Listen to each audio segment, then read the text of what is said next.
Ninja Rose is on. Let's go. Yes, hello, Ninja Rose. What's happening? We've been having our car chat, of course, and I always enjoy your emails, mate. Thank you very much for those. Do you just chat with each other about cars, and car? Cars.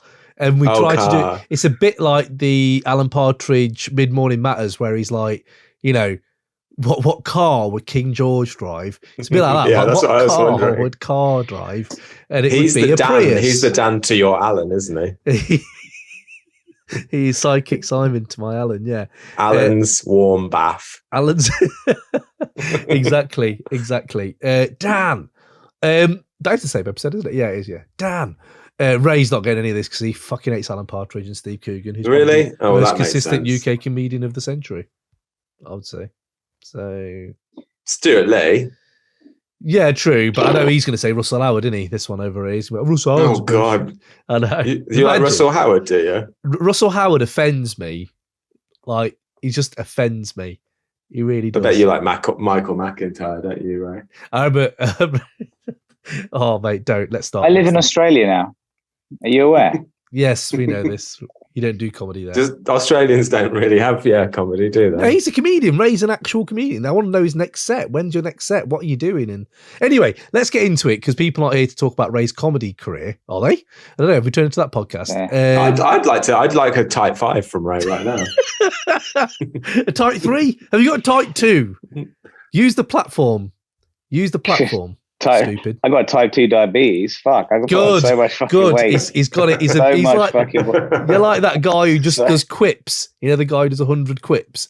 You're like him. Mr. Quippy. Mr. Quippy, that's it. I put so much weight on this fucking holiday. You were just saying, that angle's not doing you any favors, right? It's not the angle. It's just me. It's not the angle. I'm that big now. Yeah. That's it.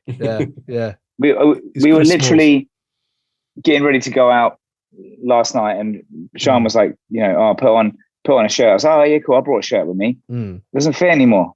A shirt that I brought that was a fitted shirt that was smooth. I've not worn for 10 weeks, and I put it on. It was, when your stomach bulges and the buttons like expand, mate, it expands, annoying. And your stomach's and that's one buttonhole, that's one buttonhole. The rest of it is just your stomach sticking through.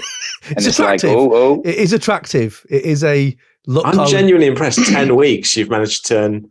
You've managed to turn into this. It's impressive. 10 weeks. I just drank beer. The whole time. I had a fucking wicked time. I'll do it again. It's fine. It's fine. Can't give it a couple of weeks. I'll be fucking. I love how you say that. Do it again defiantly, like someone wouldn't do it again. No. It's like, I would as well. Everyone would do that again. Yeah, like you said, two weeks of chasing minorities around the streets of Perth, you'll be, exactly. tip-top shape. Exactly. Don't chase. You don't chase. You got guns. You just shoot. It's fine. It's fraud squad, isn't he? Fraud squad, this guy. And he's a fraud, which is odd. So either way, right, let's kick it off. Is it irony? Irony check? Irony check. Irony. Hold on. It's not irony. Did I say irony? Oh, God, what an awful habit to get into. Either way, what's the other habit I have, Ray, that you really enjoy, which is, I was going to say, what was it? No, there was something that you really hate that I always say on the podcast. Either way, I'll think about it later. Just everything. Everything you ever say. Just everything I ever say. Fair enough. Yo. Welcome to Crate 808. There's a lot of lovely preamble, lads. That was a good, warm, we're getting, we're podding. Very good preamble from the lads there. Jay's Midwinter's in the house. Ray Ridge is in the house. And today we are talking new music. September 2022, there has been a deluge of music, as every year. It tends to be 50,000 new songs on Spotify every month, every day, probably. But yes, I have got on the live chat, we have got Ninja Rose, boom, Steve Piper, hello, and Jack Patullo, big up yourself as well. Ninja Rose, there we go. He's enjoying our car chat, essentially. And he says, if you like particularly dark comedy, that Anthony Jeselnik is that guy. Anthony Jeselnik. I don't know who that is. No, and Anthony Jeselnik. I've not even read his comment, but you're obviously not pronouncing it correctly. Anthony Jeselnik. Just the darkest Good. shit. Hilarious. Said with the straight face. You're like, oh, where's this going? You're like, oh, this is the darkest thing I've ever heard in my life. That sounds amazing. Just get darker and darker and darker and darker. That sounds amazing. Okay, I'm in. I'm absolutely in on Jeselnik. The 90s came calling. It's a yo. It is, yeah. Look. Yo. Yo. Did you specifically go out in he's in Singapore at the moment, by the way. Did you specifically go out to get a yo-yo to do the yo bit? No, it was my 5-year-old, now 6-year-old nephew's birthday. And he gave away yo-yos. And it was that yo-yo was for another 6-year-old. And I was like, I'm fucking having it. Yeah. It doesn't matter. And why not? What does a 6-year-old know about yo-yos? Nothing. Exactly. It's fine. Exactly. They won't learn now either because you're nicking their yo-yos. No. So they'll never. It's like Training Day. It's like a scene from Training Day. This is. It is. Very good. So right, let's get into it without further ado. Free Music Empire's here as well. Hello, mate. Lovely entrance there.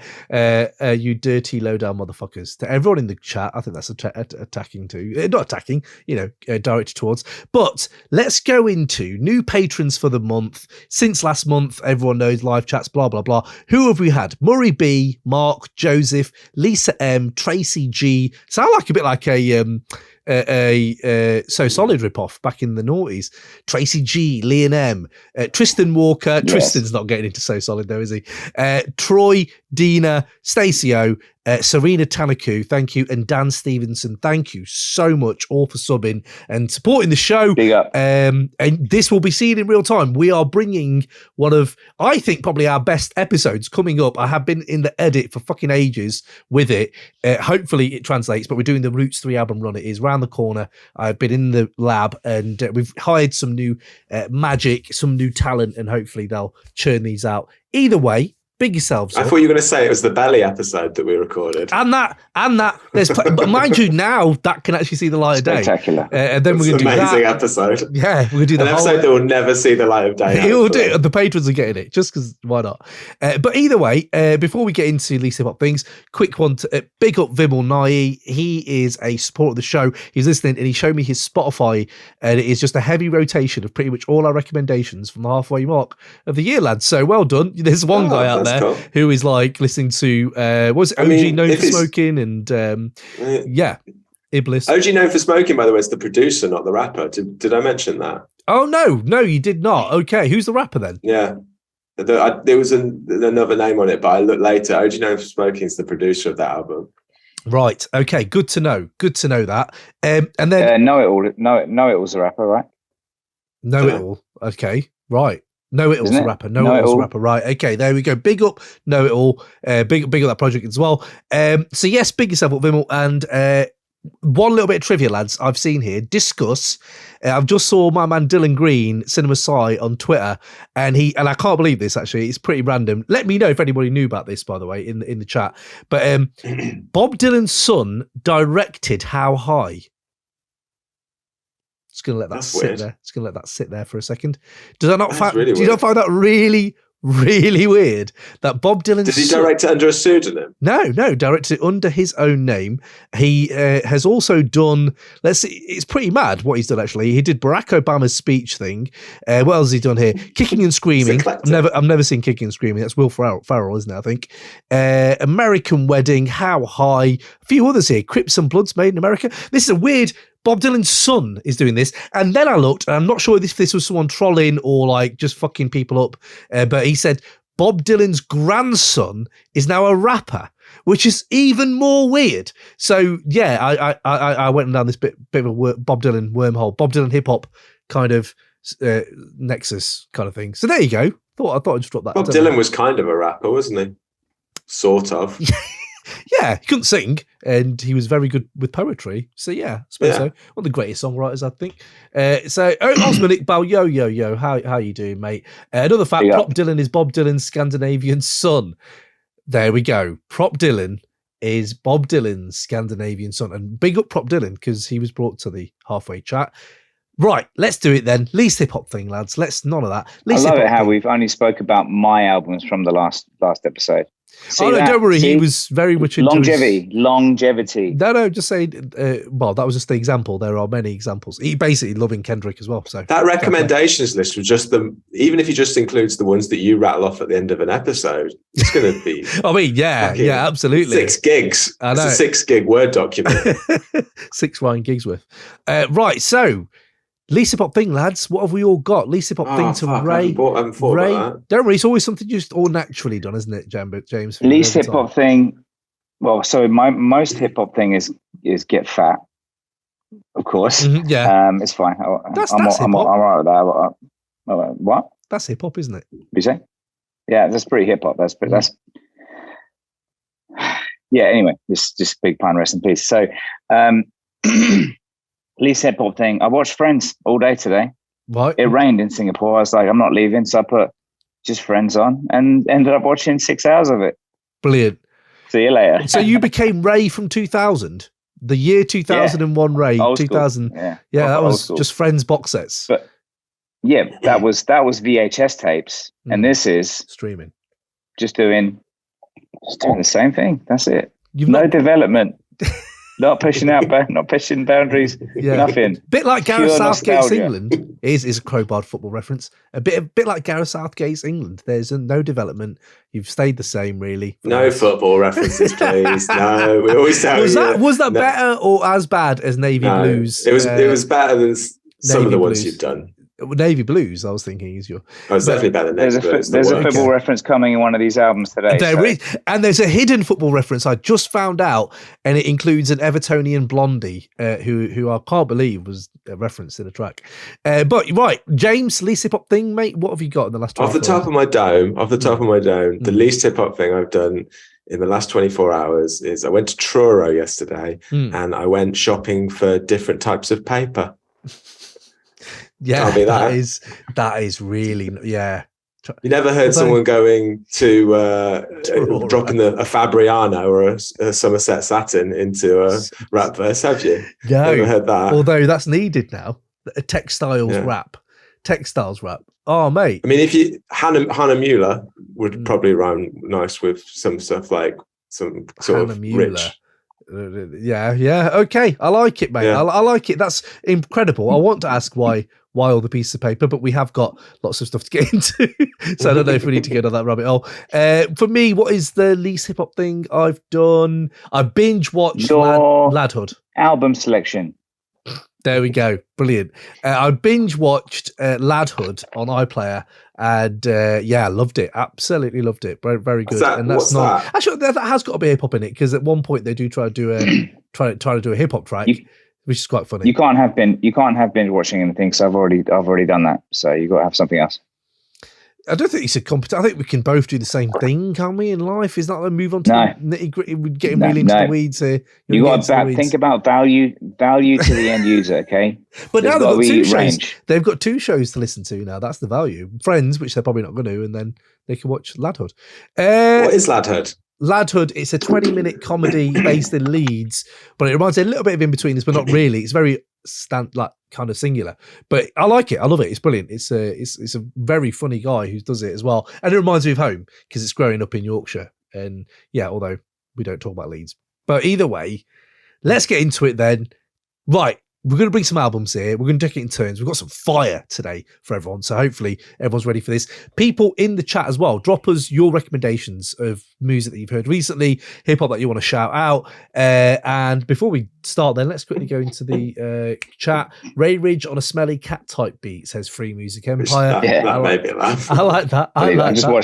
Just watch the episode. Good work. Very much, Ninja Rose, I've been watching Friends as a go-to-bed TV show. There you go.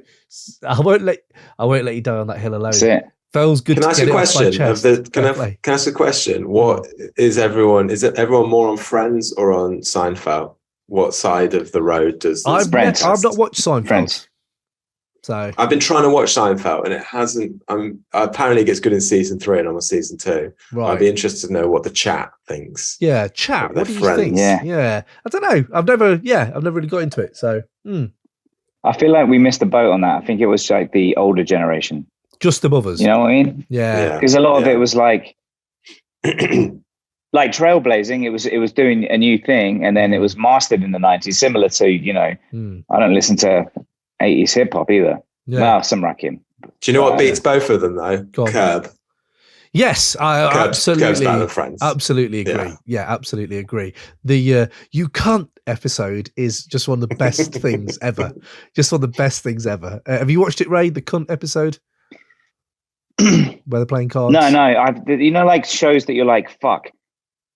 If I start watching this, I'm going to get into it, so I can't lose the time. But you've watched Friends, and it's always Sunny as well. It's always Sunny. Yes, I need to watch that. Yeah, I need to watch that. I've watched a few episodes of it, and I'm like, fuck, this is. Do you know what though? This is amazing. Ray, what did pay off? Parks and Rec was the last one I did. And it's completely worth it. Completely worth it. I was like, I'm really glad I stuck through and watched this all because Adam Scott's a legend. I love Adam Scott. Can you skip the first season? Because I tried watching the first season. Yeah, it gets different. It gets quite different. Yeah, when Adam Scott comes in, it's really good. Either way, right, let's get into hip-hop chat. The least hip-hop thing we've done is that chat about white sitcoms. So, right, let's get into it. Actually, can we quickly just have a quick word? Jay-Z dropped a verse, by the way. Jay-Z dropped a verse on longest verse of all time, and I think purposefully so. I think that people out there, it's a weird. The longest. If anyone's heard it, it's the longest, most mediocre verse of all time. Yeah, it wasn't very good. I didn't love it. It's a weird one that is almost a parody of itself when he drops anything now. When he drops anything, like the climate just changes, and everyone's like people have already called this one of the best verses Jay-Z's. Like, what chapter of his career is it? Third? What people fucking idiots. But what I'm saying is, it's not academics, but it's like critics and people like that. I don't agree. I'm just saying it's idiots, fucking idiots. Can you just listen to the point I'm saying is it's pretty mad. I can't remember since the 90s, like when Pac would drop something. But even then, it did. When Pac or Biggie would drop something back in the day, like now, there aren't many, apart from like younger rappers, but older rappers, I was like, this is mad. Like how people genuinely, on both sides, melt down. What your side, which is, this is fucking shit, it's the rah, rah, rah. And the other side melt down, which is just like, fuck me, the GOAT has dropped again, and he equates himself to God, obviously. The beat's too horrible. If it had been a better beat, I'd have been into it. The beat's massive for me. If the beat's rubbish, I can't be bothered. I don't understand why it's on this. Like, just do another Jay Electronica song. Just do something where, I don't know, I just think the underbelly of it, I know he's trying to reach the biggest audience, and he clearly has, because that's what he's about. But I think, you know what? The fucking triple entendres, though. He's got some fucking shit. Like, I know you guys aren't feeling the verse, but Out the Mud, they got facial makeup. Face you makeup. No, I can't remember how he says it, but there's a triple entendre there. That's quite nice. And then obviously the Plains one, which is a bit more kind of obvs, I suppose. But no, I really enjoyed just picking apart some of the stuff he was saying. I'm now careful with the sentences, then only jail bars I like, and then when you break it down sentences, but either way, I'm not going to get into it. But I didn't mind it. I thought it was pretty mad to see how a legend can still move the needle, if you know what I mean. So I don't know. What do you think about Jay-Z nowadays? I don't know what you guys think about him nowadays. I like 444. That was his best album for almost 20 years, I'd say. Was that about 5 years ago, right? Actually, the Black album. It's the best album since the Black album. Yeah. Was it 5 years ago? That's quite a long time, isn't it? But he dropped the Jay Electronica album, which is pretty much his album. That was quite good. I enjoyed that. But I haven't heard much of him other than that. Ray, what are you saying to him? Just, he's someone that has the capability of doing something excellent and doesn't. So I'm like, well, what are we doing? But what's the point in this? So this is the thing, because isn't is NBC, someone like that, or MSNBC did a whole 15 minutes on a newscast about it. Who else does that? Like, they actually did about that Jay-Z verse. Yeah. So who is it? The guy who does Ari Melba or something, or Ari Melba or something. He's done hip hop stuff before on a news item. Oh, okay. But he literally dropped that week, and he did and it went like, they've got millions of views and shit, obviously. But it's like, it's pretty I mad. bet he got paid by DJ Khaled. But maybe. But then I bet But do you know what? What I missed, and I'm gutted I missed it, was his Twitter Spaces. Like, Sean Carter came on, did a Twitter Spaces for an hour or so, and I think, like, I know Justin Hunt actually done a really good breakdown of this whole verse, and I think his video is called "Has Jay-Z Been a Billionaire Too Long?" And he talks about how, like, Jay-Z's actually, like, the way he's talking, he's almost taunting people who aren't billionaires in his Twitter space. So it's quite interesting to see where he's at mentally, and you're like, wow, that's, I don't know, it's a bit of an odd thing, but obviously the NFL drama and stuff like that. I think he's a pretty fascinating figure still.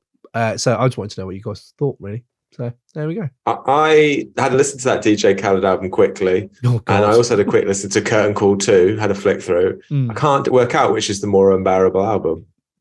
Probably the DJ Khaled one. Yeah, the DJ Khaled one's definitely. There's a few Eminem bangs on that. What is that Eminem album? I thought it was a greatest hit, so I just didn't bother with it. It is. It's greatest hits, but it's they mix in hits, new stuff. There's a few new tracks in there. Right. Okay. So I haven't missed like a new album. Right. Okay. Fair enough. No. Joe, any with there's nothing to write home about. Okay. But yeah, just the whole thing with Jay-Z is he's someone that, despite obviously how successful and rich he is, when you see him in interviews, he just seems cool. It doesn't seem like, just, I don't know, like someone who's massively out of touch with the reality. It just seems like he's really chilled out in his old age, and he's, appreciative of being a father and the opportunity to do that, and that he's just kind of chilled out and meditates and does. He's not like he's not Kanye, you know what I mean? He's not Kanye. No, you know what? Actually, I'm absolutely with you on that. I take that back. Kanye's not even that stressed either. He's pictured in the media to be stressed, but he's actually pretty chilled and measured as well. More so than I think. I don't know if I call Kanye chilled. Measured. He has a very direct point, but yeah, he's deliberate. He's deliberate in his speech. Yeah, absolutely. Yeah. So no, sorry. With Jay-Z, you know what you said there, though, kid. I think it's very easy to tear people down, and I'm not saying the NFL stuff. I'm not backing it. Obviously, however, all this kind of politicking around him has been.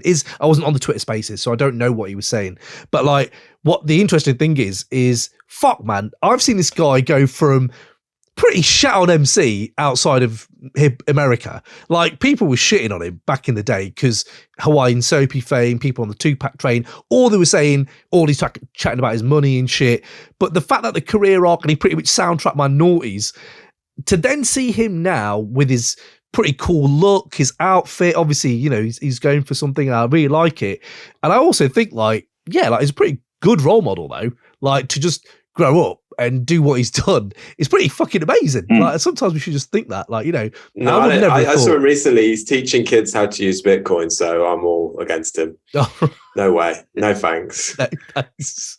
That's his contribution to his massive projects. Do you know what though, kid? You're saying there like how he's kind of chilled and stuff. I think that's reflecting in his rhyming, kid. When you said he hasn't done anything exceptional, he's got the same flow now. Like, his last 2 or 3 verses are the same. And I understand he's really got into Roc Marciano, he got really into the Griselda thing, so I understand you're going to probably take a step back or something, but you just don't change it up at all. It's just like, I don't mind it. It's almost like he's just telling you things rather than rhyming them, if you know what I mean, or like, flowing them.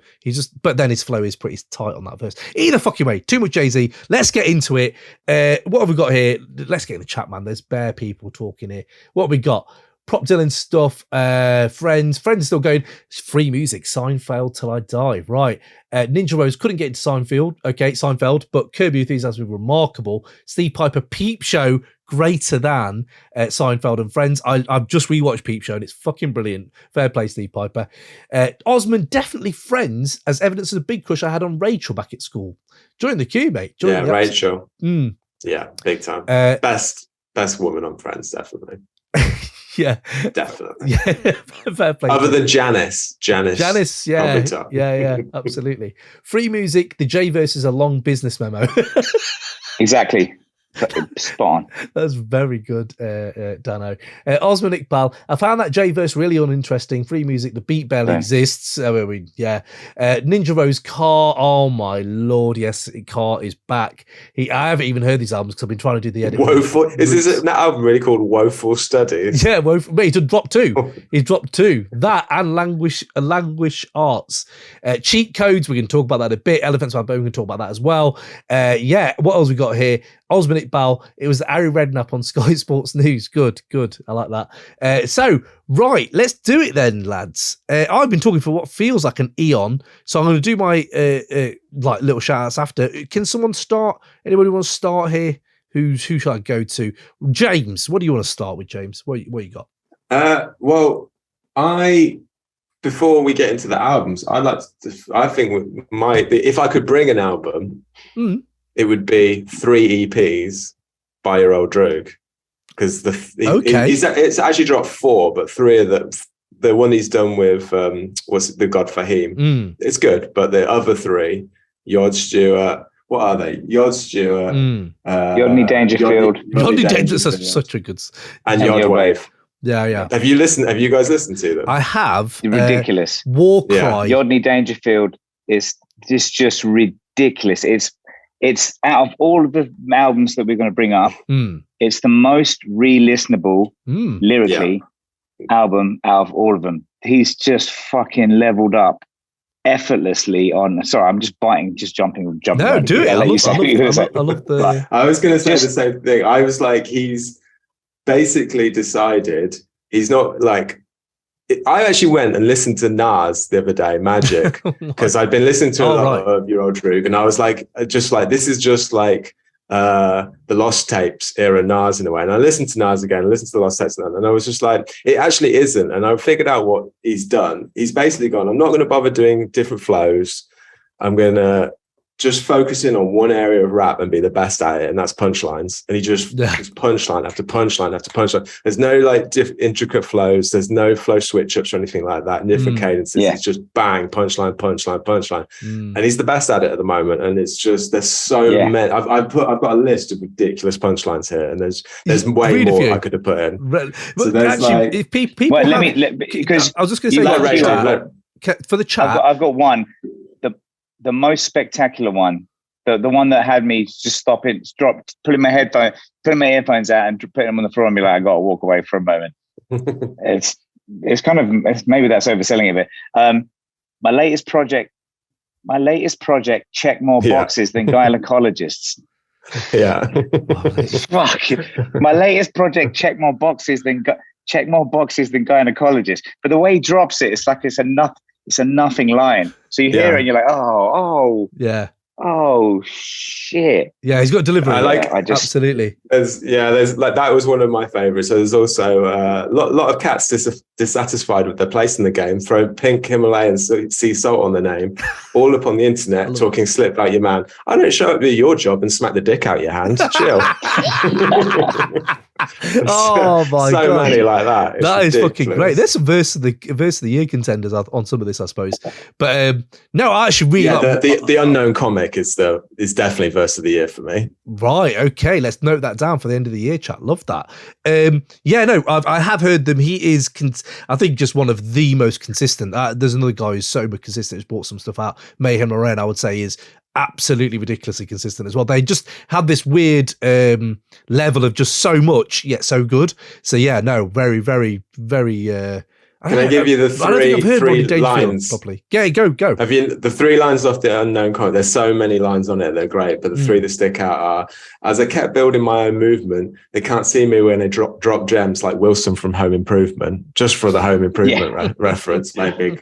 And then don't get it twisted. It's all economic. Get paid like MJ when I'm floating over Sonics.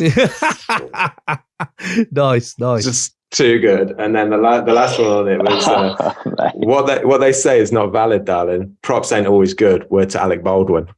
Oh mate. Oh yeah. Mate, the Alec Baldwin line. Fucking hell. Jesus Christ. And he's got like a nice line in like ad-libs after certain lines. Like if he mentions someone, he'll go in the background. Yeah. Which always gets me. That's what was amazing about this. Like all of them as well. That he does this whole thing of whenever he name drops anyone, whether you've heard them of it or not, the ad-lib is always like, who? What? What? Yeah. It's like a version. It's a version of him on the track, just doubting him or calling him out on what he's saying. It's like, who? What? What are you talking about? It's just, it's. I don't know. It's just wicked how that's recorded because it's in a way. Even someone who's like, someone listening to it that didn't get it would be like, who? The fact that he's saying it is like, well, he beat you to it. Like, I don't know. It's just, I think it's really well. It sounds effortlessly just done. It's just like he just recorded it on a Sunday afternoon between doing the dishes and putting his washing out. This is the thing of that school of rap. They are just releasing it like quite consistent. So like 2 or 3, 4 projects a year. That's like one every other month, man. You are doing the dishes and going, yeah, I'll just lace that next and whatever. I won't be surprised if he's writing stuff just constantly. He must be writing all the time because the level of punchlines on this is too many. There's more on one song than there's on some people's albums. Yeah, but some people, and the beats are great as well. Yeah, the beats are sick. Exactly. Yeah, the Warcry beats fucking phenomenal. But yeah, no, absolutely, and that's quite similar to. I was going to talk about Roc Marciano in a bit, but how he is. That's the school of Roc Marciano, the ad libs behind after a punchline. Well, punchline after punchline after punch, same thing. And like, obviously, he had more of his he had a persona, whereas Droog doesn't really have a persona. He is just directly, this is the cup, like you said, I'll be the best at this. But I can't say I know much about Droog, just apart from that, he's fucking funny as fuck. You know what I mean? He's so funny. One of the funniest rappers, I would say, it's out there. Yeah, and I would say, I'm going to put Pan Amsterdam up there as well, by the way, in a bit as well. But I've laughed a lot at Pan Amsterdam, but that album is, anyway, we'll get to that. Yeah, absolutely. Love that as a start. What by the way, Mayhem Loren is one of my honorable mentions before I forget. Black Vladimir, I think it's called. He's got some of the most menacing shit on there, but definitely check him out whilst I'm remembering. Can I give you one more line before we? There's two actually. Well, it doesn't matter what. Go on. I was going to give you just two quick lines. To the chat, I was just going to say, if you have punchlines that you love and that we're missing, please drop them because I want more of Rock, of this, of whatever you've heard this year, but Yod especially. Go on, James. What were you going to say? Drop it. The last two I was going to drop were. It doesn't matter what squad you're in, fathering so much of your styles, I could be your legal guardian. And then the other one that got me was the other one was actually quite like, it's not just a punchline, but it's quite like a meaningful little bit of a verse. Still trying to break the curse. Remember that kitchen, living conditions was the worst. Used to share a bed with my grandmother and steal dollars out of her purse. Now what you pay me per verse is perverse. Yeah, love that. Yeah, that is sick. Yeah, man, he's got it going. He's just hitting a stride right now. Love that. So let's have a look what people are saying here. I don't think any of the EPs are quite the level of the Yod Fahim, which was great. That was fucking brilliant. Yeah, absolutely. Osman, you're right. Yod consistently puts out great stuff, says Steve Piper. And my favourite punchline from Droog was last year. And the rap Dame Lillard, pause, you the rap... You the rap Dame Lillard. That is fucking brilliant. That is fucking brilliant. Well done, Osman. Great pull. And the rap Dame Lillard, you the rap Dame Lillard. Fucking brilliant. Free music. I've heard no Yod this year. Yeah, do go check it out. Chris Morale, yo, how you doing, mate? Nice to have you on board as well. So Ray, should we go to one of yours then? What album you got that you want to talk about? What albums have I got? So let's first go to OKnice. Oh, let's go. Yeah, it's just. Have You Tried Being Happy? That's the album, isn't it? Have You Tried Being Happy? Is that the one? Yeah, Have You Tried Being Happy? It's just, I'm just sick of hearing rap about people cooking crack and doing drug dealing and all that. It's not interesting. It's not interesting to me. And so, excuse me. OKnice is just, I don't know, it's just like intelligent rhyming about and reliable, just like rhyming in a reliable way, in a reliable way. And the beats again, it's like this hip hop beat, it's hip hop done properly. It's beats made of samples, chopped up samples, and there's some outstanding ones on here where excuse me. Snake Oil, ridiculous. Voicemail, the beat's ridiculous. Wait, what's the line? There's just something, the way he flows stuff, but it's kind of words that sound beautiful together. It doesn't necessarily make sense, but the overall picture makes sense. So it's kind of painting pictures as he rhymes. So I need a treehouse climb, a keep out sign. Hope you got beliefs because I be about mine. And just the way he flows these things, that's on bad news. Yeah, it's just beautifully done. It's one of those albums I think it's going to be the soundtrack to my walk to work. Yeah. Which love that. It's only 5 minute walk. Take a line up with your elevator button though. Yeah, that's the elevator. Yeah, we've got to do the test, haven't we? We've got to do the test. Do you know what though, kid? I was so enamored by this. Not just, I think it's because you recommended it. It's coming specifically from you. And I was expecting something a bit more Prop Dylan-y, something maybe a bit more Apollo Brown kind of stuff. I don't know why I thought that it would be. Maybe it was the album cover, which is actually wicked. I really like the album cover to this.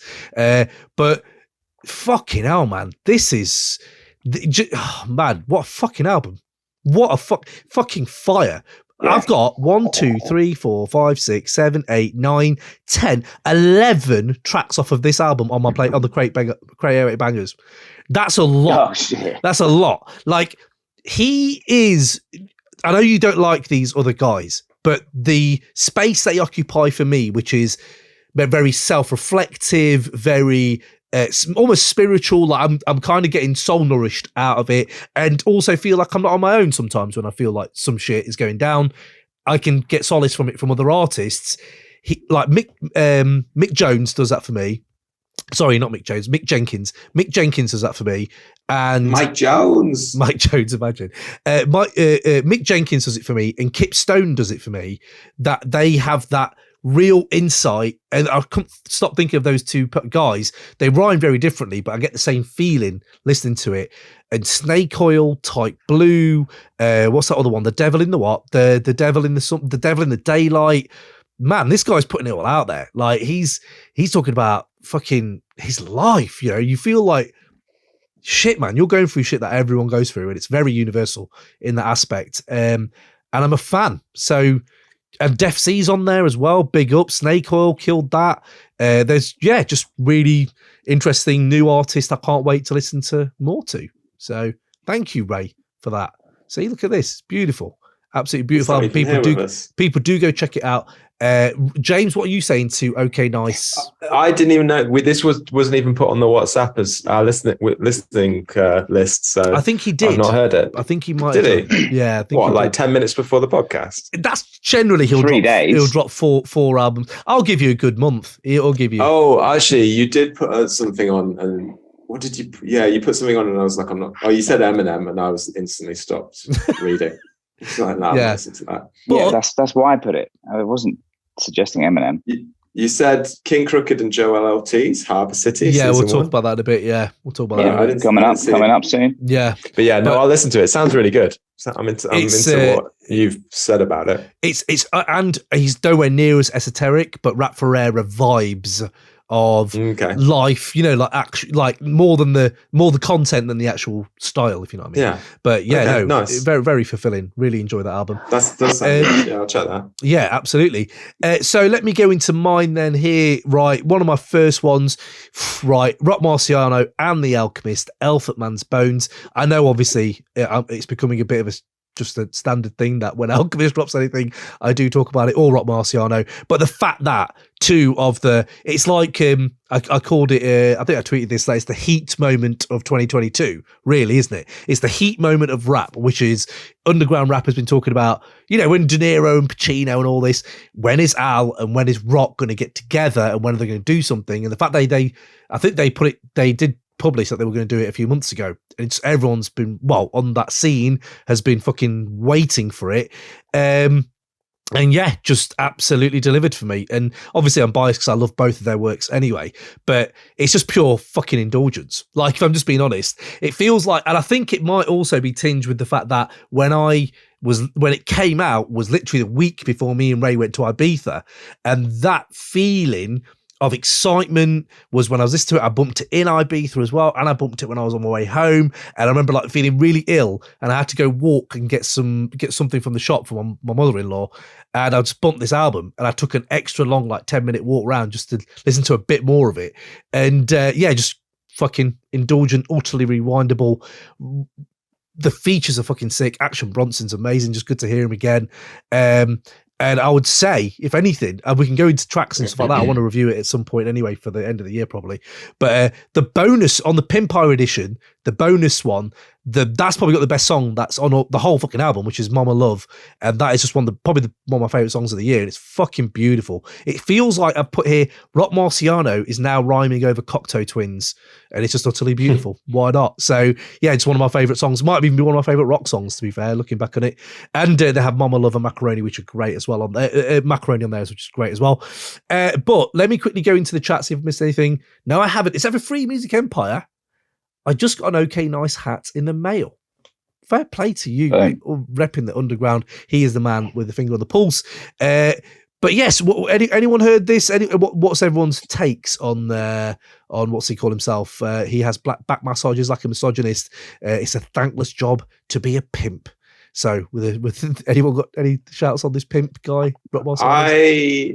I've listened through to it. I didn't love. It's not my. I picked Currency as my halfway album of the year, and like the beat, he just picked better beats for his album than Roc did on this, in my opinion. The beats aren't. Then Alchemist does this sort of slightly menacing, more chopped up beats, and then he does ones where he lets the sample slide out, and like I prefer the latter. So, but there are some really good tracks on this that I enjoyed, but. Yeah, it's definitely not jumped out at me. It's at the moment, it's not in the running for my top 5 of the year. But, do you remember when? Sorry, Ray, but I just want to pick up this point because James is on it. Do you remember when back in the day when we lived together? I talked about Heat a minute ago. Do you remember when you used to say? I said to you, Heat's in my top 20 films of all time, and you said. There's no fucking way Heat's in your top. And you wouldn't believe it wasn't in my top 20 to the point where you made me list 19 films. No, I listed films and I said, is this in your top 20? And we got to like 30. And then I was like, well, you can't have this and Heat in your top 20. But I still is in my top 20. So it isn't in your top. It just isn't. It can't be. It's not good enough to be in your top 20. It's absolute. And I think I love the fact. But we proved at the time that you liked 20 more movies than you did Heat. No, but I didn't. I don't think you ever proved that. You just kept listing films. We did. And I was like, no, but Heat still gets in. But you just talk over me, and I'll be like, oh, come on, man. That's how you win, right? That's why you always win this podcast. I can just edit and lower the levels. Ninja Rose, Roc and Al didn't play about. Steve Piper, there's a lot of good bars on the Roc album. I recall, you ain't a boss till you make a loss. That's a lost leader. Picked off your leader blood. I heard he lost a litre. Fucking hell, come on.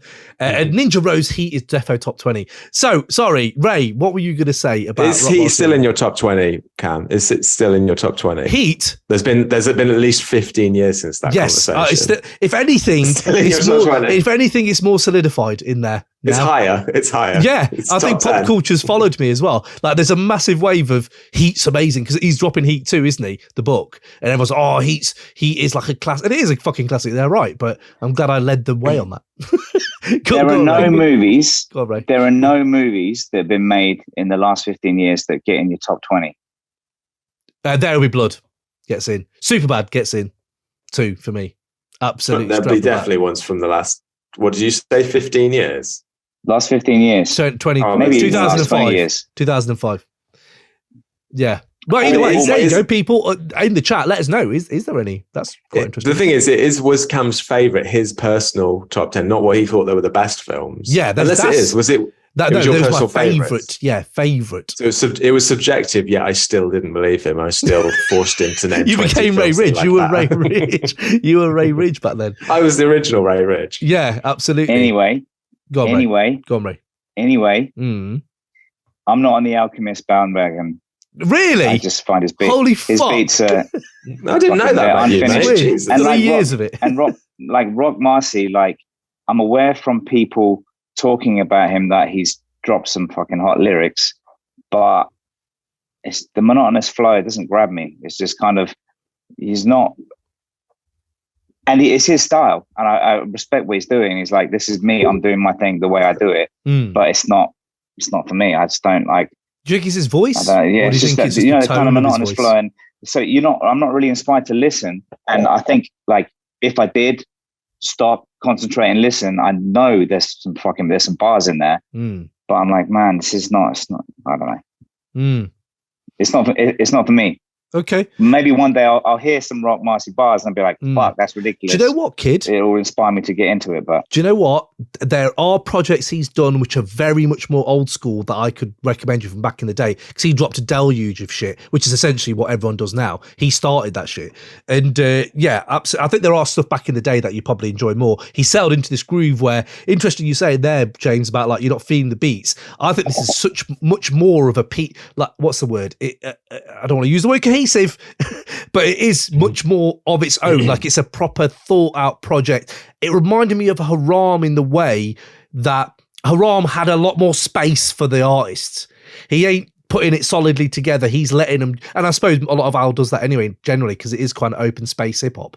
But he does that on this in a skeletal moments which suit Roc so much. I think he's really thought about what he's done, and his run is insane when you think of the quality of. I just got this thing of ours part 2, and part 1's amazing as well. And you forget, I think it will take years for us to really look back at this amount of music Al's done. And I know there'll be people who don't enjoy it, like Ray don't enjoy it or whatever, but like I ain't doing that ever.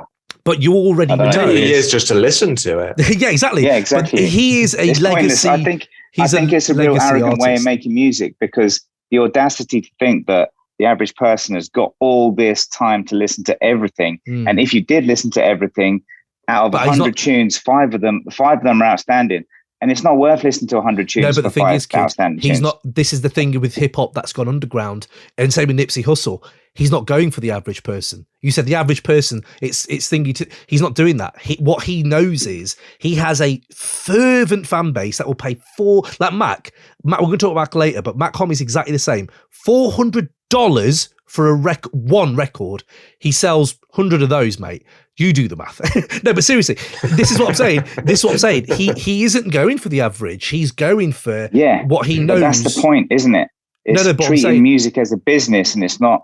No, he's like treating it. That's how spending a long time over like carefully making a beat that you think you genuinely like. No, that's what I'm saying. I spent weeks on that, and that's a beautiful piece of art. And it's not. It's like churn that one out, do that one. Oh, no, but obviously Yod's been doing that. These 25 beats, I'm not even going to do. Do drum mastering? No, there's no drums on any of them. Don't worry about it. No, but you're getting into the nitty gritty of the production itself. What I'm saying is the bigger picture is he's not doing it for commercial. Like obviously, he has to pay his way and stuff like that. But with Roc, it's like, oh no, I enjoy doing this. I love doing this. I am, the pimp, the ultimate ego he's built and built and built over each project. And oh shit, I'm not going to change my style for the average person, because I know people love this style. And if he's getting the feedback, be it critically or be it financially, why change? You're on the same page there. No, do something you believe is a work of art. And if people follow you, they follow you, rather than people, I can't think of anyone on top of my head, but who may just chase a bit of the scene a little bit. Drake, I suppose, is that right? So he chases the average listener. Oh, the average listener to African music. Yeah, I'm going to do that. Oh, now they listen to house. Oh, I'll do a bit of that. He's done a house album. He's going for the average listener. That's what I'd argue. But I think from a creative point of view, like this is what he wants to do. Like it probably makes financial sense. But if you see someone like, like famous artists like Picasso just churned out so much stuff, just made so much stuff, and you just pick from it what you like, and that's the modern like music listener. You just pick what you like, and like, but and you turn it into your own playlist, and that's fine. Like, but if he's making money off of that and he's enjoying making these beats, then can't get too angry at him. Yeah, exactly. Yeah. And look, I'm not getting angry. I'm just like, it's going to be on a shelf over there. Yeah. Not gonna I always like to hear the outside point of view of that, because I'm in it. So it's quite nice to hear OKnice and trying to figure out the bridges in the musical set, like just where we are right now in hip hop. Like, where are we? Someone like OKnice is doing that, Al's doing this, and then you have Mayhem doing his thing, and it's just like, it's quite nice to just kind of look at the tapestry of it all. But for the Patreon, has Mayhem paid you money? Has he hit you up and said no? I just really love that album, mate. One of the most. You mentioned him. He's not on your list. You didn't submit it to us as on your list. You did cut him off your list. No, but you've mentioned him 6,000 times. I was just about to say he's going to be on the Patreon. sentence. So on the Patreon, People who want like just me to fucking do a little review of these albums, we're not going to go into track by track, but if you do want that, I'm going to be dropping those as extra bonus episodes for patrons out there, and Mayhem is one of those. So just so you know, those things are coming. But no, because I have obviously quite a few different albums I'm really enjoying, and I thought I can quickly razz off a quick 20 minutes for you guys. But yes, no. So if you want a bit more of the rock loving, I'll be doing that on the Patreon. If you haven't signed up to the Patreon, sign up, man, support, and you can get a bit of that in you as well, in your rotation as well. Let's go to the chat. Let's see what they're saying here. Wow, it has been kicking off. OKnice hat. Rock, yes. Heat is defo top 20. Chris Morale, that has to suck for Bronson because his hero hates him because he thinks he doesn't sound exactly like him. Oh, well, you know better. Right, are you talking about Ghost maybe there and Action Bronson beef? Law-abiding citizen, says Ninja Rose. I haven't watched that, I don't think, but there you go. Has Ray ever been an Alchemist fan? He goes way back. I don't think you never really talked about him when he was with Mob and stuff, like in the early noughties. Not really. I mean, obviously, look, his back catalogue is ridiculous. There are obviously beats. Well, yeah. Ray hates. He hates Mob Deep. Like, he still likes Mob Deep. Just had a few debates where he went at him. It's hard to tell sometimes. Yeah, actually, Ninja Rose. I think Ray would like you in or out. That is old school noughties. Yeah, definitely noughties, I think. Yeah. Osman, I think Ray would like Marsberg. I have tried. I don't think you really enjoyed it, but the latter stuff has been more drumless. But Marsberg's got that. Absolutely. Is it too late to make a Fat Ray reference? Probably. Steve Piper, I thought of Fat Ray because his artwork from last year's brilliant album looked like OKnice's. I wonder if it's the same artist, but yeah, absolutely. Al is so good that he made me like a Lloyd Banks song. It says Chris Morale, that's brilliant. Lloyd sounds like Oscar the Grouch. I love that. Steve Piper, I think Ray might appreciate the Snow remix by Sean Price. I have chucked that to you a few times when we did the Nicholas Craven thing. I didn't get much back from you, so I'm not sure. Ninja Rose crying, Oscar the Grouch. LMFAO. I've spelled that out. Yeah, absolutely. Just had to quickly YouTube it. I do think that Lloyd Banks always starts his verse off like he's got punched in the gut and winded. That's good. I like that. Admittedly, I prefer Al's older production, says Osman, early noughties to mid 2000s, even 2010s. The Do-Rag Dynasty and Currency. Absolutely. I love this chapter of his career. And First Infantry. Yeah, that's old school, man. Chris Morale has got that right. And yeah, Ray, I think you might like First Infantry, but yeah, let us know. Next one up then, James. I made notes. I'm going to be able to get back to that. Good lad. Put that shit together and let you know next time. Whilst you're eating.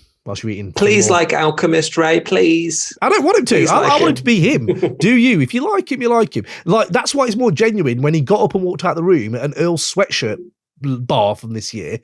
I was like, yes, that's a genuine thing. He really meant that. But yes, go on then, James. Next one for you. Can we do Pan Amsterdam? Absolutely. Because I've got to sign off shortly, so okay. I'd like to do Pan Amsterdam before. Go in, because it's on my top five.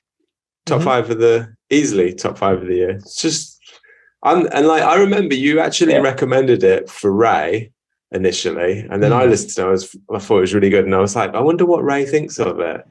And I was like, the beats are just so good. Fucking amazing. It's like old Prince Paul De La Soul type beats. Yes. Yeah. But not that identity. It has that same energy. I know exactly what you mean. Yeah.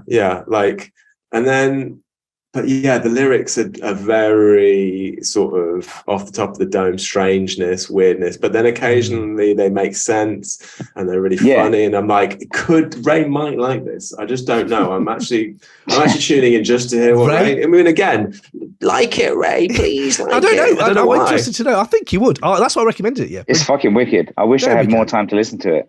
You do. You literally do. It's genuinely like lovely music. It really is. Like there's there's a range in here. Like there's different flows, and there's like Hungry Hippo is like kind of old school Run DMC style, kind of rapping style. But the content isn't like old school. The style is old school, but do you know what I mean? It's just it's a cool mix of I don't know. It's really original whilst paying reference to the past, isn't it? Yes. It's kind of what it is. Boom, that's it. Absolutely. Took the words. That's exactly one way or another. You can see where he's what's that other one? The family tree. I think there's a couple of beats on here. The beats are so fucking nice.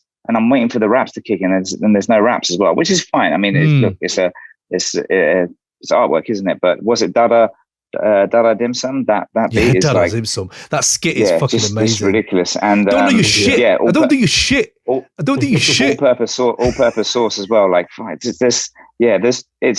you can put this on repeat. It's like, it's really beautiful. It's like, I don't know. I've made a note of like, it's nice as a break from, just gangster cooking crack talk. Yeah. Because I think I've mentioned that a couple of times because I think Roc Marciano talks about that a couple of times. There's someone else talked about it a couple of times. Fucking JID talked about it on his fucking verse on that.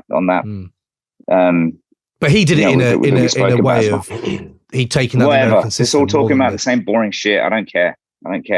Why you're a billionaire? Why are you talking about it? No, but he's changing the idea of the stereotype of the stove when he does it.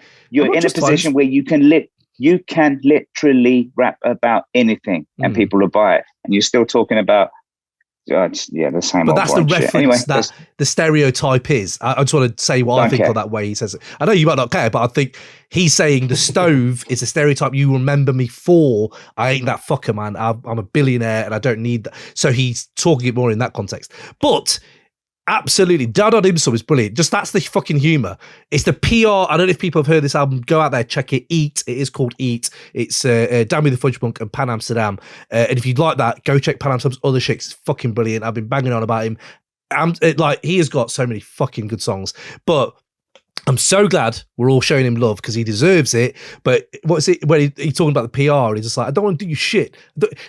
You got me into your character. I know who you're thinking. It's a skit that functions on that level as well as just being fucking beautiful. It's brilliant. It's really entertaining. I really like the way he's like, you've brought me to a nice restaurant. And then about a few minutes later, he's like, it's not actually a nice restaurant, mate. There's soy sauce on the floor. Yeah, soy sauce on the floor. It's such a strange skit, but it never gets a skip because it's really enjoyable. Yeah. It's really that moment where, so as an artist, I don't know if you know much about him or Damu the Fudgemunk, who's like an elite drummer. Pan Amsterdam plays he plays the horns on this. So the horn solos, that's Pan Amsterdam doing that shit.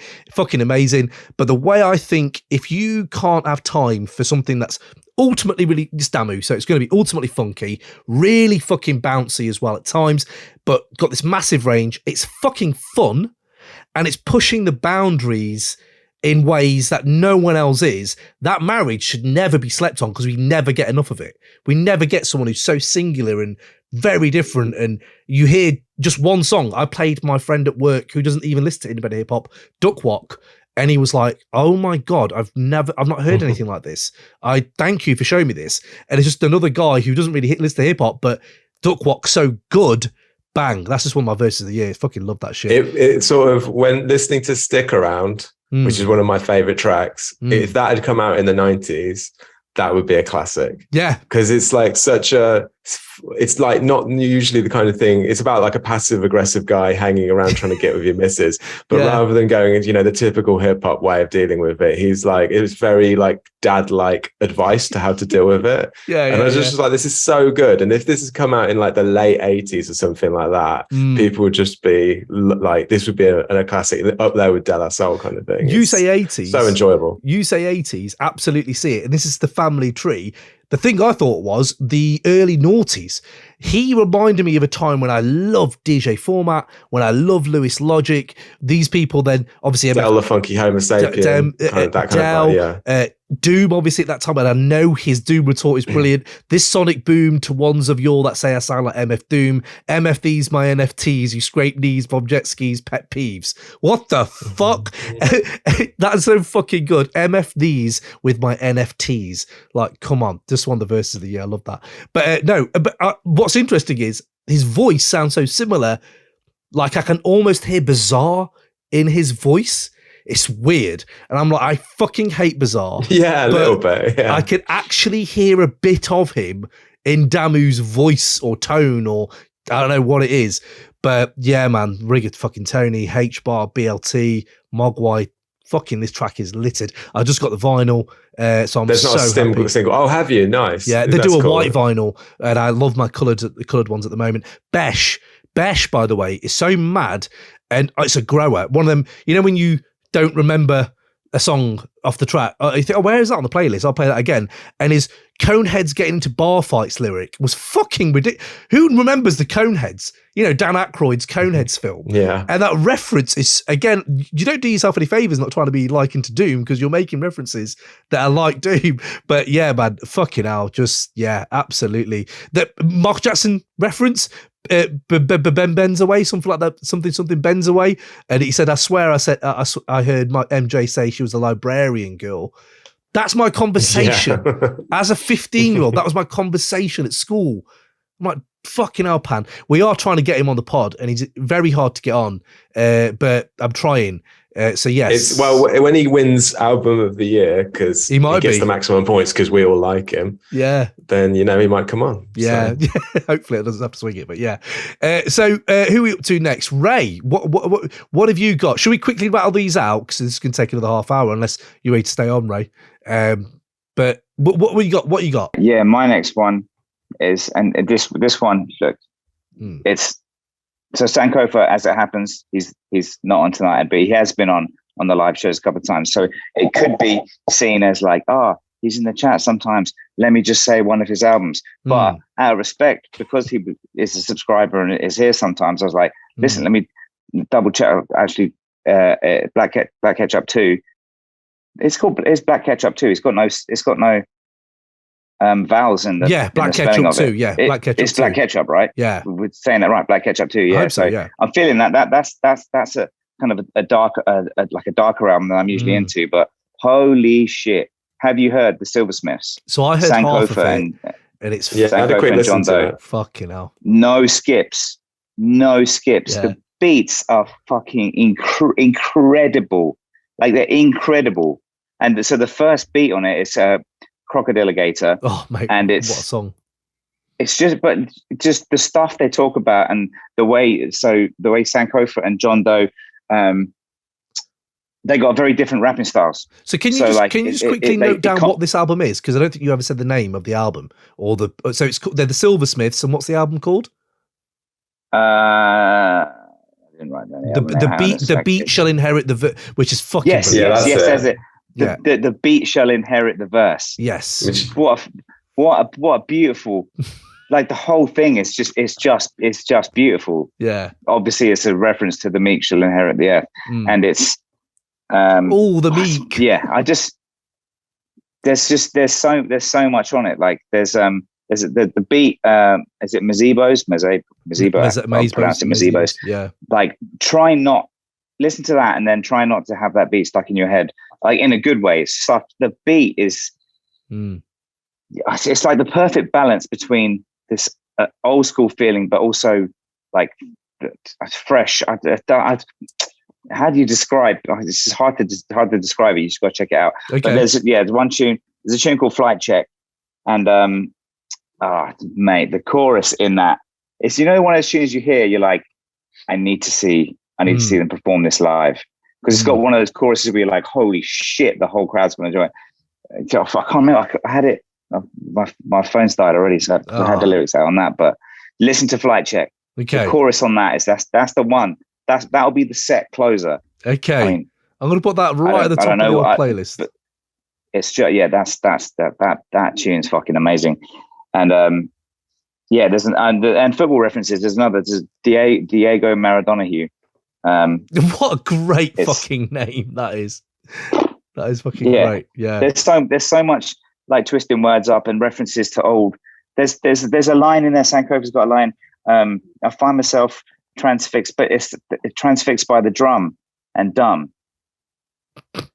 Ridiculous. It's exchanges, isn't it? Yeah. And the dumb are mostly transfixed by the drum. Yeah. You're like, he drops lines in there where you're like, wait, that's familiar. And you're like, oh shit. And you're like, the average person that doesn't love hip hop the way you love hip hop wouldn't get it. Yeah, throwaway line otherwise. Yeah. Yeah. It's really rewarding listen. And the beats are just fucking incredible. Sweet. Love that. Yeah, it's very good. I have heard half of it, and it's fucking bars upon bars upon bars. But like, not just like rappity rap. It's like, they've got some real character there. Yeah, I really loved it. I really enjoyed it so far. James, have you heard any of this? I had a quick listen through to it, only really briefly because Ray only put it on the thread the other day. It sounded good. Didn't sound like my kind of thing, but I'm going to give it another listen. Okay, fair.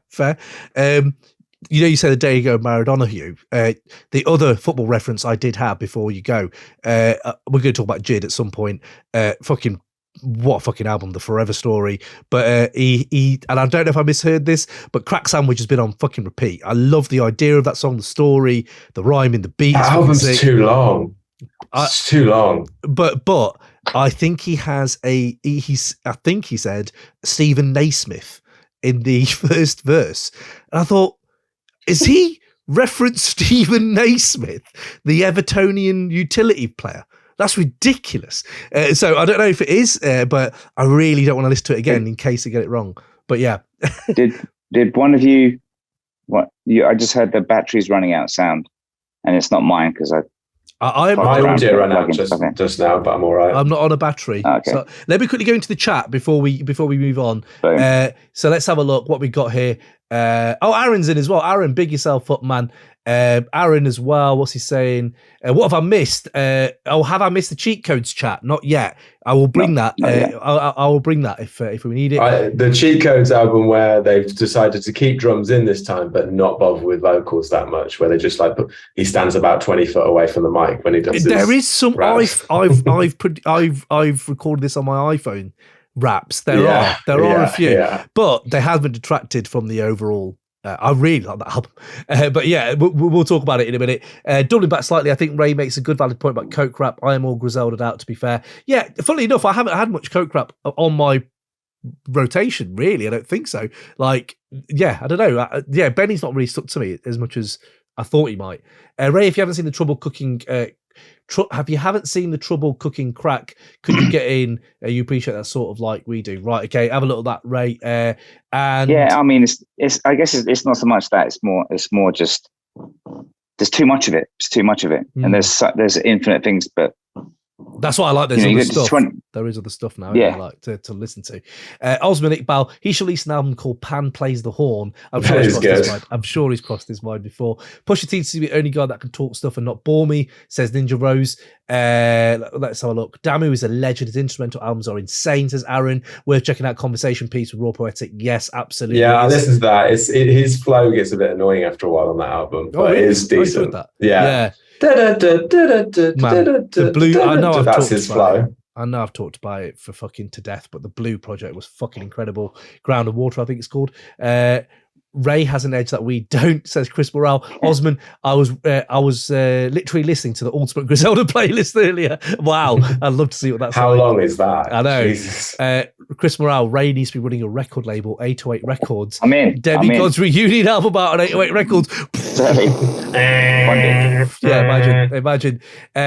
Oh no, Ninja Rose, you've killed it. JID reference was Stephen A. Smith. Cam, no, don't. It shows tell where me your that. brain's at. That does, Cam.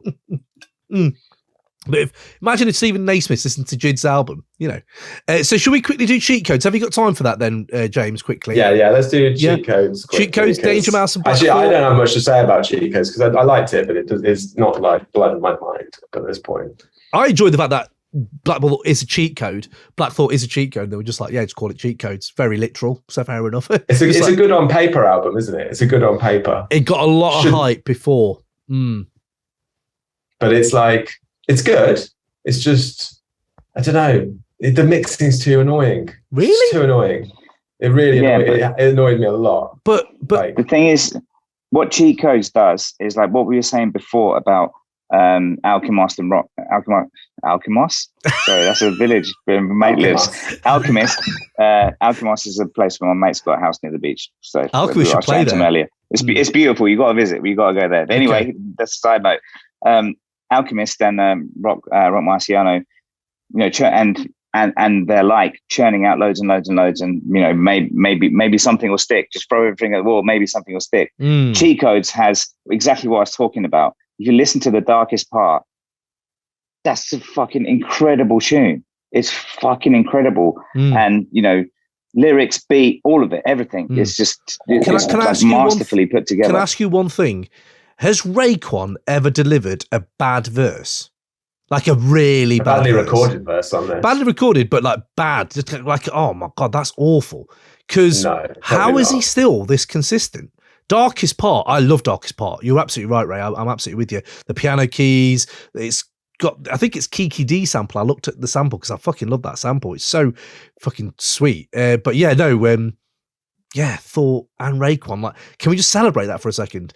Really good track, and Thought and Raekwon are together, and they're both really good. Like, Thought's another one. I can't remember him really doing a bad verse. Like, he's always got something. And even on this, man, fucking Cheat Codes itself, like when he's talking about fucking hell, it's just really insightful shit. Like eye-opening, powerful, insightful shit he's talking about. And just fucking, I really enjoy this album. I'm not sure it's mad how much good stuff's been out, but what year would this be in my top 5? I just don't know. You know, I don't know how you're feeling on the rest of the album, Ray, like generally. Do you know what I'm putting it down to though? Why there's so much good stuff at the moment? People have realized don't put singing in your choruses, or preferably don't do a chorus. That's the new chorus, don't do a chorus. You stop doing choruses, all your songs are decent. They never go below a certain level. It's just rapping in a beat. Who is That's what people have realized. It's you need sick choruses for joining ability when on live performances. Yeah. And I don't mean we need to be singing like, where is the love? I'm not talking about that. What concerts are you going to? But there's got to be some call and response choruses, not too obvious. You get the balance just right. Yeah. And but not the Rough Riders. The Rough Riders era where it was everything was a call and response, and it was just unbearable. So whilst you're here, then James, and we're talking about this, we need to ask the most pertinent question out of this whole album, and there are a lot of things to ask. But Ray, on the track Because, your man Russ is on there, and I want to know: do you think Russ has outshone Joey Badass and Black Thought on that track?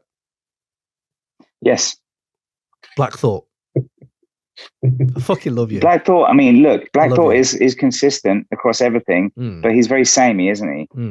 I mean, he's got his one flow, an excellent flow, top 10 rapper flow, and he's incredible, but it's the same the whole time, isn't it? So what's Russ say on that track that's really good? I can't remember because I didn't get to note it.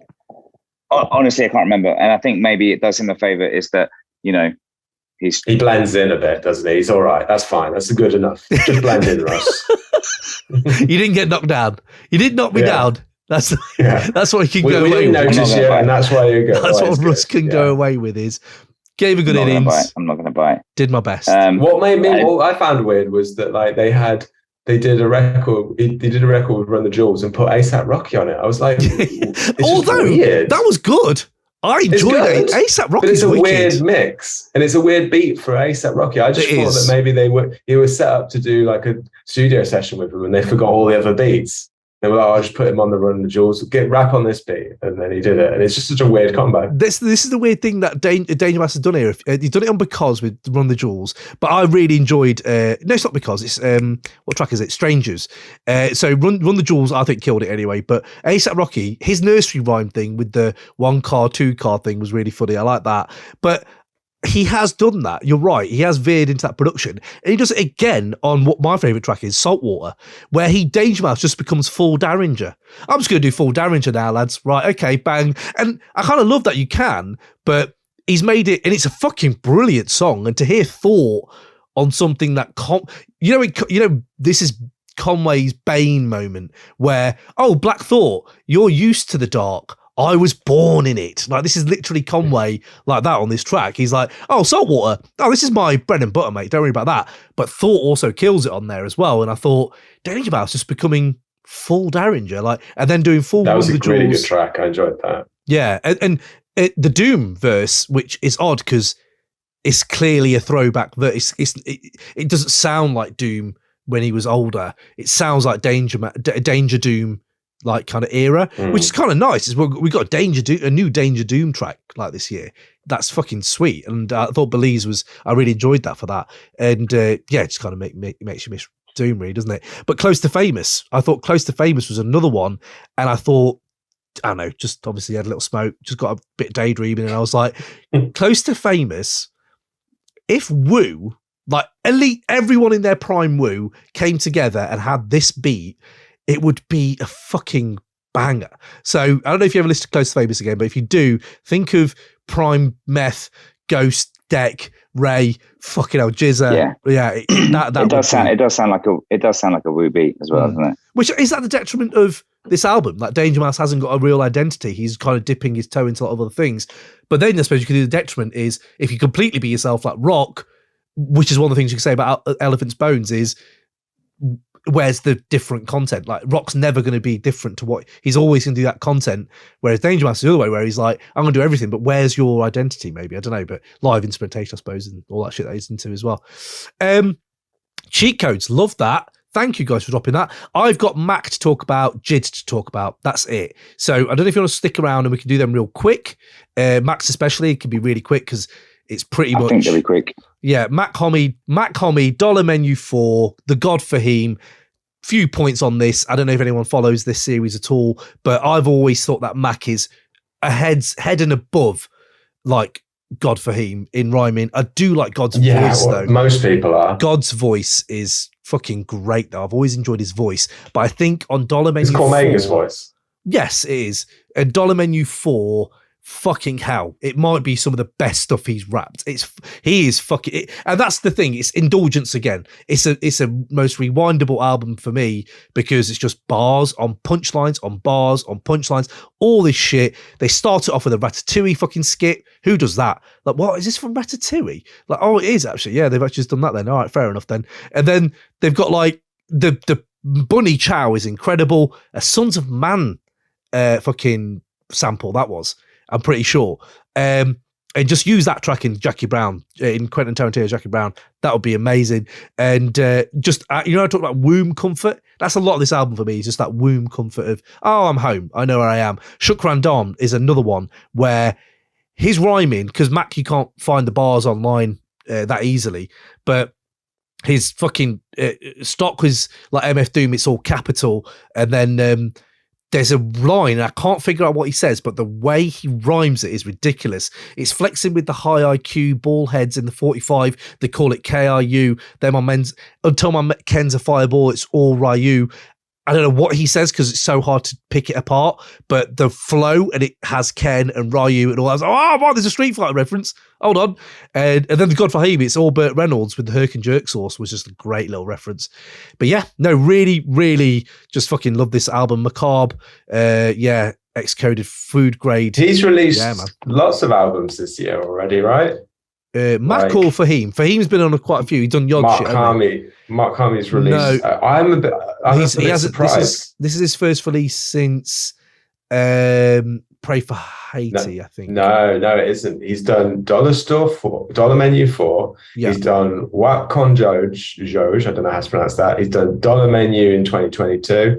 Then before that, he did Balance Joe in 2021. Before that, he did... Yeah, you said 2021. Hold on. No, 2022, he's already done 3 albums. They're old albums. Are they? Yeah. What Con Joe's from ages ago. Dollar Menu's from a while ago. Balance Cho is the last thing he released, which is 2021. So this is his first like original release.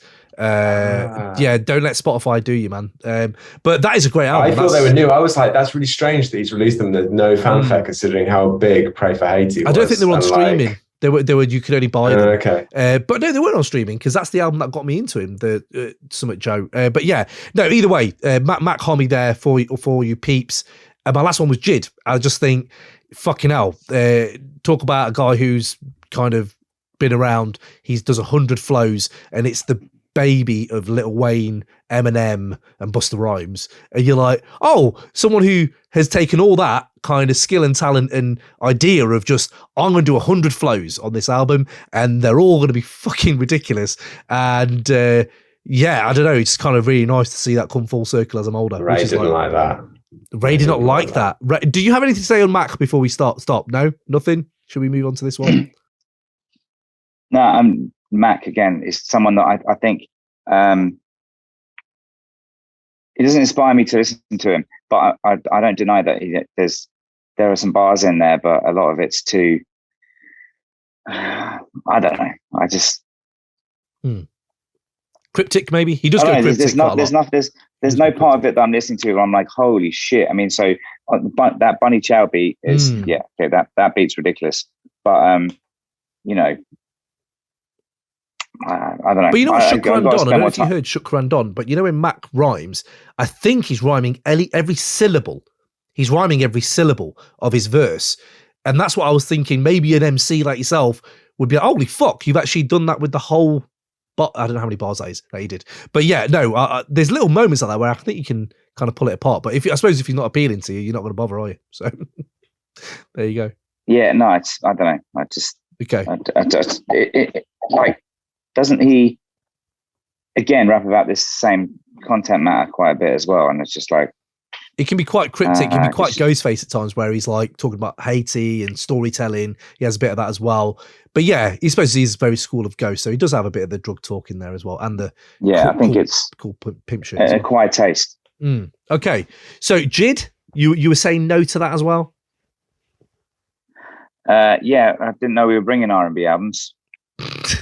You always say that. You always say that. Does that. I know. But he's rhyming on this offset, so they are. He always brings them. So I'll always say it. I don't always bring them. Right? He's the one that always brings them. I don't bring the R&B albums all the time. Whatever. You brought it this time, and it's... I don't know. I'll skip through it. When you hear Crack what Sandwich, you were saying before about his multiple flows and you know, I'm like, what are you listening to? Because his rhyming is very basic. It's not interesting. I don't know. What he means is it doesn't have that many punchlines. Boom, yeah, exactly. I need boom bap beats and some punchlines. But you're not always about punchlines. You've not always wanted punchlines. I know you like them, but you don't always like. You've never been like, oh. He loves a punchline. He loves he does, but he also likes all the you like. Joke. Yeah, no, I do know he likes those, but I also know that he likes people like, I don't know, I can't think of a rapper off the top of my head who doesn't always do them. So I know that you have that thought. Like, Thought isn't always dropping a punchline. Yeah, I suppose he is a bit trouble in Tandras and stuff, but so is Jigger. Jigger is, I suppose, as well. But like, so either way, so yeah, that's fair enough. If you're calling it R&B is ludicrous. Yeah, it's such a hip hop album. I'm the R&B guy, but Isaiah Rashad, it's hip hop.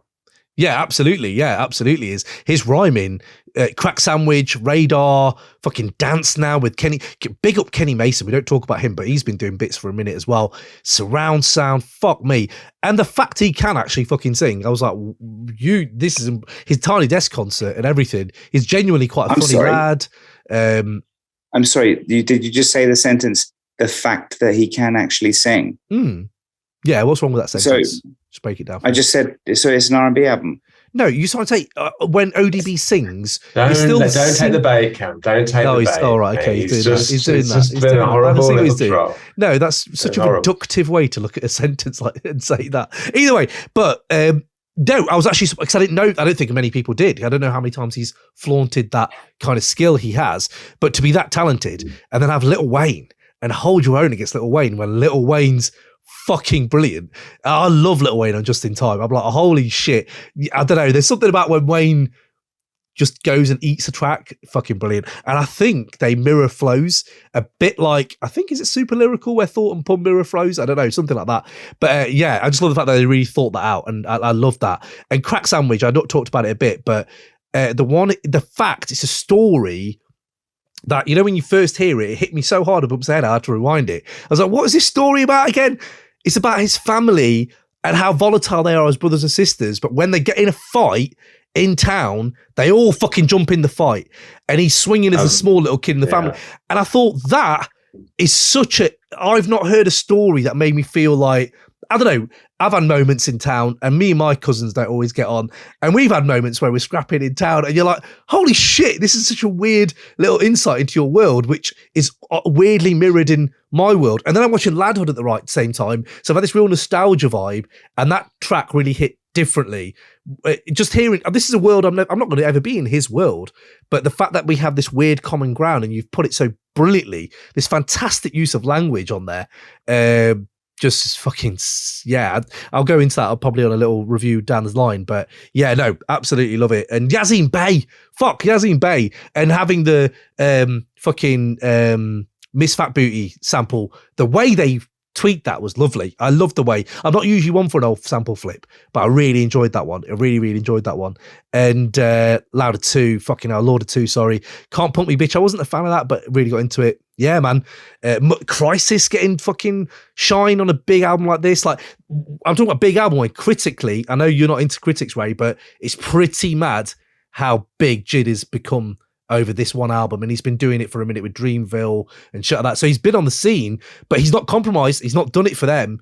It feels like a very natural extension of his work, and they're all just fucking loving it. I think even like, I think it may have been Justin Hunt, who I've got a lot of time for, put it as a question mark, is this an instant classic, and broke it down over 15 minutes. So if people are going in and doing that shit, man, the answer is no, but yeah, it's decent. But I love it when people can make an argument, and I have credit in the bank. I don't care what they think, for one thing. Yeah, but I know this is what I'm saying. It's credit it's in my an bank. R&B. You don't care about critics? We What about literally. the public? What about Twitter? Do you care about them? No. Oh yeah, all of them, so much. It's weird though. Guys, I've got a jet. Okay, let's wrap this up anyway, because it is 10 o'clock. Just while Jambo's still here, we literally spoke a minute ago about how these hip hop tracks were amazing that didn't even have choruses in them, and then now you're bringing JID that's got him. You're talking about him singing all over it. You can't have both. I didn't really like it. Yeah, so James is. I'm just throwing it out there. I think you're trying to catch you, but I think you said, "No, I just don't like the album, so don't worry about it." I like it. It's all right. It's not that good. Too many choruses. Yeah, fair enough. You like two choruses. I am really enjoying those. I really like wallowing in the album. So let's go into what the people are saying before we leave. I can't go into it. I've got to go, but catch you later, James. Have a good one, lovely mate. to see you guys. Catch you in a bit. All right, see you in a bit. Yeah, see you. Two more notes. Sonny Gist, White Girl Wasted, and Wrecking Crew Sadal Threat are fucking projects people should check out. They are banging. But let's have a quick chat here into the chat before we go off here. It's Razor Ruddock all over again, says Osmond. Yeah, I'm sorry. Let's people want to talk about Russ, and Aaron was like, let's talk about Russ with so we did. Cheat Code's a solo album I've been waiting for from Black Thought, and yes, Raekwon still very much got it, but honestly incredible to hit MF Doom on the album. You're right, Ninja Rose, it did tug at the heartstrings. I wish Raekwon had his old vocal tone, the coke voice he had on Purple Tape.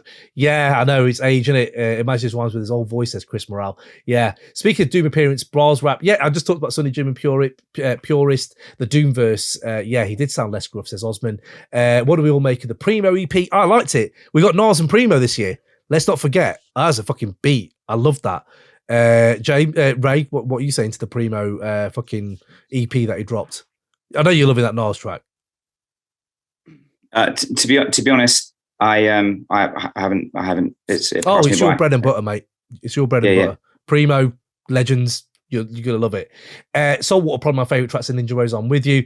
Bar Simpson was recording in 2018. Steve Piper there, I see. Sonny Jim was on the Dad Bod Rap Pod last week and talked about it. Oh, wicked, he's on there as well. Fair play. I missed that one. 2018, yeah, I know, that's amazing. Even people just late. Nick, I'm sorry, he was late at football training. Thank you for logging on. We're just about to leave. Jambo's the R&B guy. Isaiah Rashad. Yeah, thank you. It's a Jambo, mate, not me. Chris Morale, Ray, what's your... Hey, good way to end it. What is your favourite R&B album or song, Ray? Album? I don't know about album, but Boyz II Men, End of the Road. That's the answer to the question, isn't it? Yeah. Could also be the album, to be fair. Very good album. That's also represents the last time I probably listened to R&B.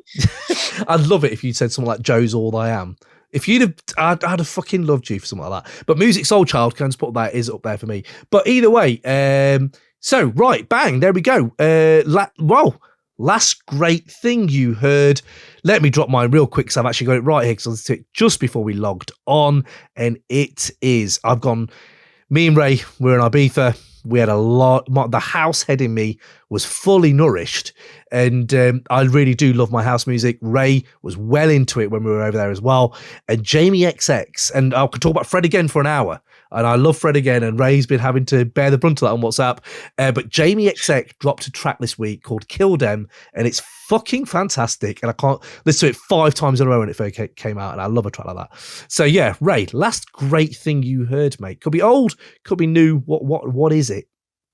Yeah, last great. So half the reason I might have missed a lot of the stuff is that I'm on holiday at the moment. I'm in Singapore now, and I'm traveling around.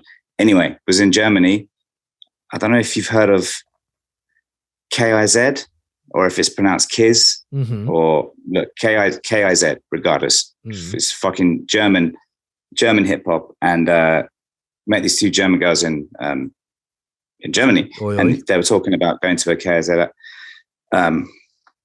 concert. And this album called Rap Überhass, fucking best album cover. You go check it out, Rap Überhass. And look, I don't know how many of you guys speak German. I don't speak German, but there's a couple of fucking ridiculous tracks on it. And there's one called the title track, Rap Überhass.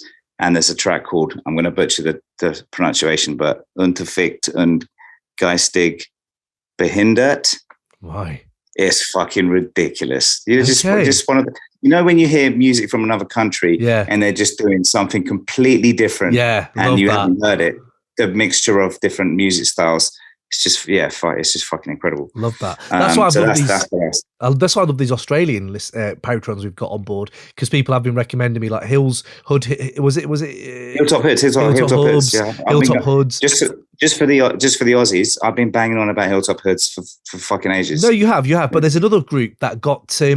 I'm so sorry, I forgot the patron's name. But he said there's a group who got like banned by the police in Australia for their like really, so he showed me a few of the tracks and I was like, I can't remember their name, I'm so sorry, I can't remember. Fuck, I need to find that. But I was like, wow, there's these Aussies, like, fuck is that they're going on? But you're right, when you go somewhere they just try doing something completely different. I love that shit. Right, okay, so people, thank you for joining in. I've really appreciated that. If you want to have some Ibiza diaries, maybe we should jump on a Patreon episode and just give them some Ibiza diaries, Ray, of what we got up to over there. You can make a therapy session. We can like really get into all the nitty gritty. But no, that's Aaron, rap over hate. Absolutely.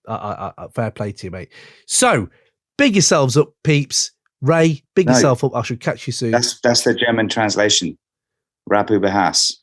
Oh, I thought he was saying rap over hate. Like, I don't know, but yeah. Oh, is that what it is? That's what I think so. I think so. Yeah. It feels like they're quite over, quite lefty. So already I'm in. If they're quite liberal, I'm already going to be slightly in. Fair play.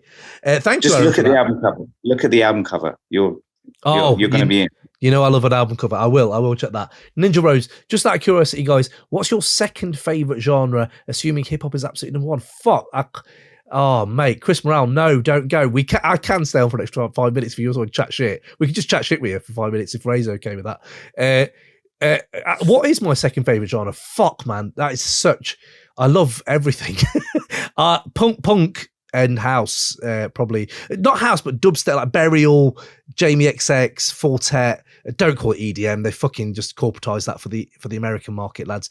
But I hate calling it EDM. But yes, so I don't. Ray, what's your second favorite? 80s rock. 80s rock. You want to drop a few bangers or bands that are always on the rotation that you go to? Just the obvious ones. Bon Jovi, Journey. I mean, Journey spans a longer time period, but you hate obvious. You hate when something's so obvious. You usually go, it's too obvious, but you don't mind that in 80s rock. Yeah, but that's when it was like they did it how it was done, and then I don't know. Actually, just rock's a genre where it could be anything, couldn't it? It could be Elton John.